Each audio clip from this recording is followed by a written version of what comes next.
नमस्कार, शुभ संध्या। आप सभी को राम राम। हिंदी भाषी और भारतवंशी सभी लोगों को मैं मनोज कुमार की तरफ से राम राम।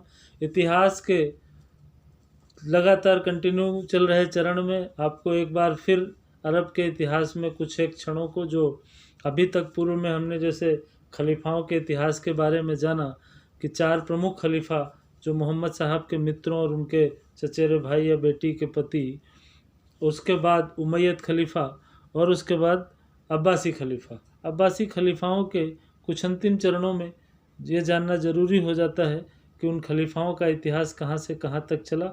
इस रोचक कहानी में एक नए चरण के साथ ये इतिहास होगा 1257-1258 के आसपास।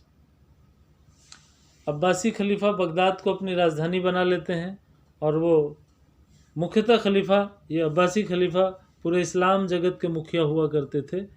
इस समय की घटना है कि यूरोप और एशिया तक सभी समस्त प्रांतों में इन्होंने मुस्लिम शासन फैला रखा था और ये उसके सर्वे सर्वा होते थे।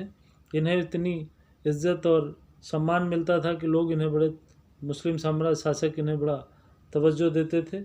इतिहास के प्रसिद्ध मंगोल शासकों का इतिहास यहाँ से जुड़ता है 1257-58 में, जिसमें से प्रमुख शासक चंगेज़ खान था।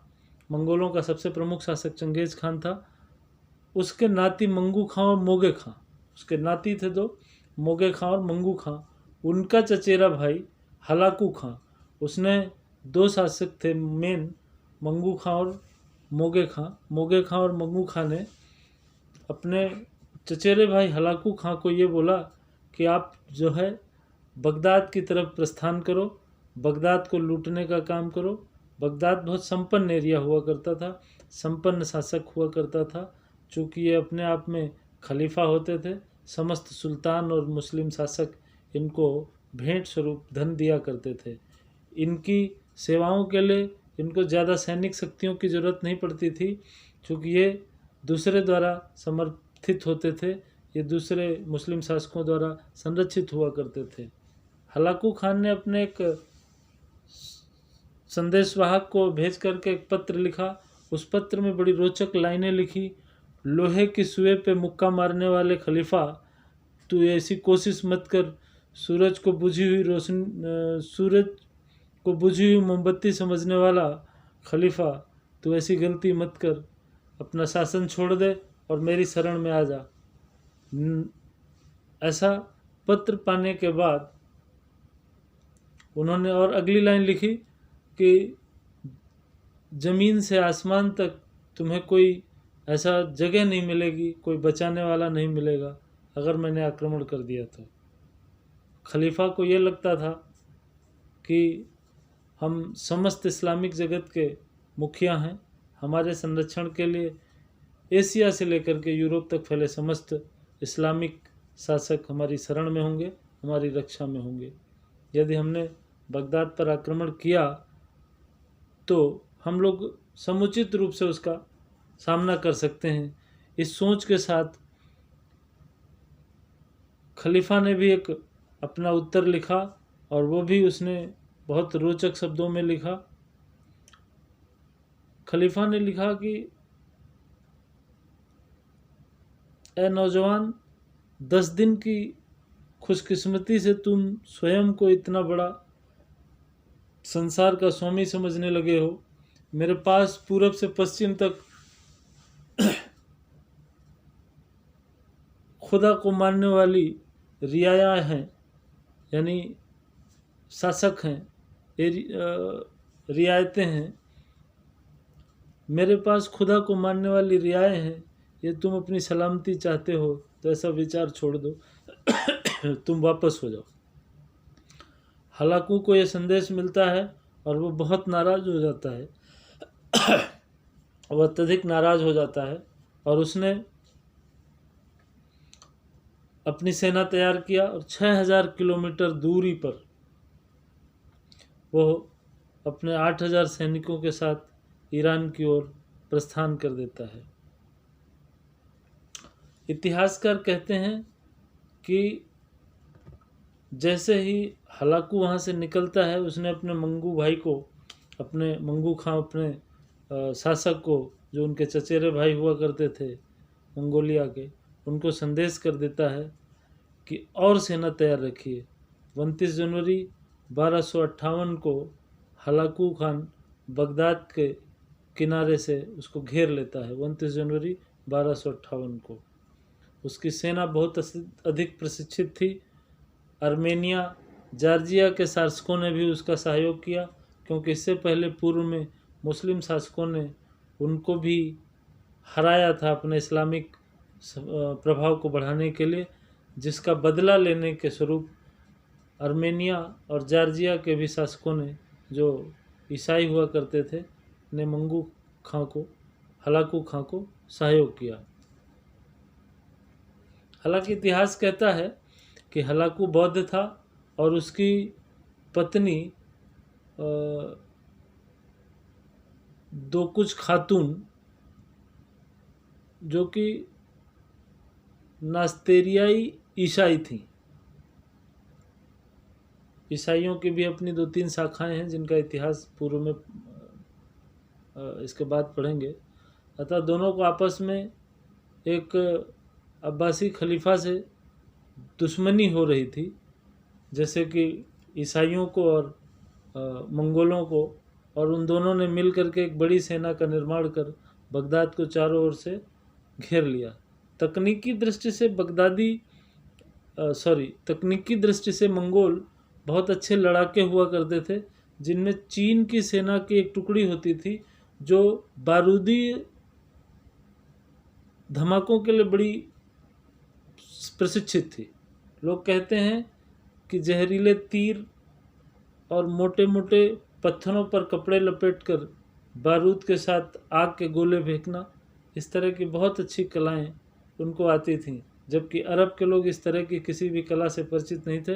अरब के जवानों को सिर्फ और सिर्फ तलवार चलानी आती थी। 10 दिन के बाद खलीफा ने मंगोलों को एक संदेश भिजवाया, और जिसमें लिखा था कि यदि आप हमारी दीवारों को नुकसान नहीं पहुंचाएंगे, हमें कोई नुकसान नहीं पहुंचाएंगे, तो हम आपको बहुत सारा धन दे देंगे, आपको बहुत संपन्न कर देंगे, लेकिन आपको वापस होना होगा। मंगोलों को यह संदेश लगा कि ये तो बहुत जल्दी डर गया,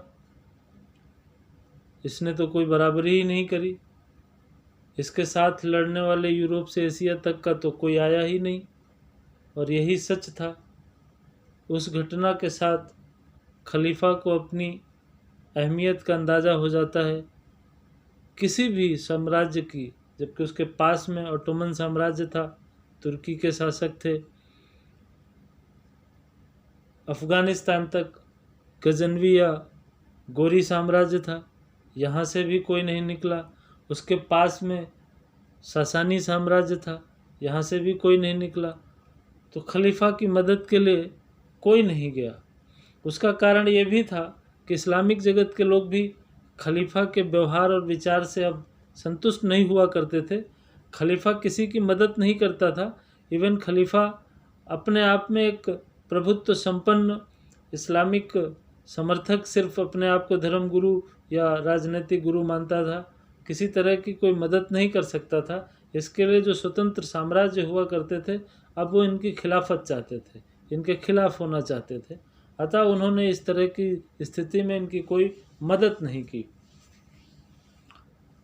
13वें दिन खलीफा स्वयं 10 फरवरी 1258 को अपने किले की दरबार पर गेट पर आ जाते हैं और समर्पण कर देते हैं। इनके समर्पण के साथ ये राजा, खलीफा और उनके वजीर समर्पण कर देते हैं। मंगोलों की सेना के सैनिकों ने इनको कब्जे में ले लिया होता है। इतिहासकार कहते हैं कि बगदाद के एक प्रसिद्ध इतिहासकार अब्दुल्ला वशामी सिराजी लिखते हैं कि मंगोलों ने खलीफा को तो कैद कर लिया और सैनिकों की एक टुकड़ी लगा दी जो उनकी 24 घंटे निगरानी रखेगा कैद में, और उनके समस्त वजीरों को खलीफा के सामने ही मार दिया।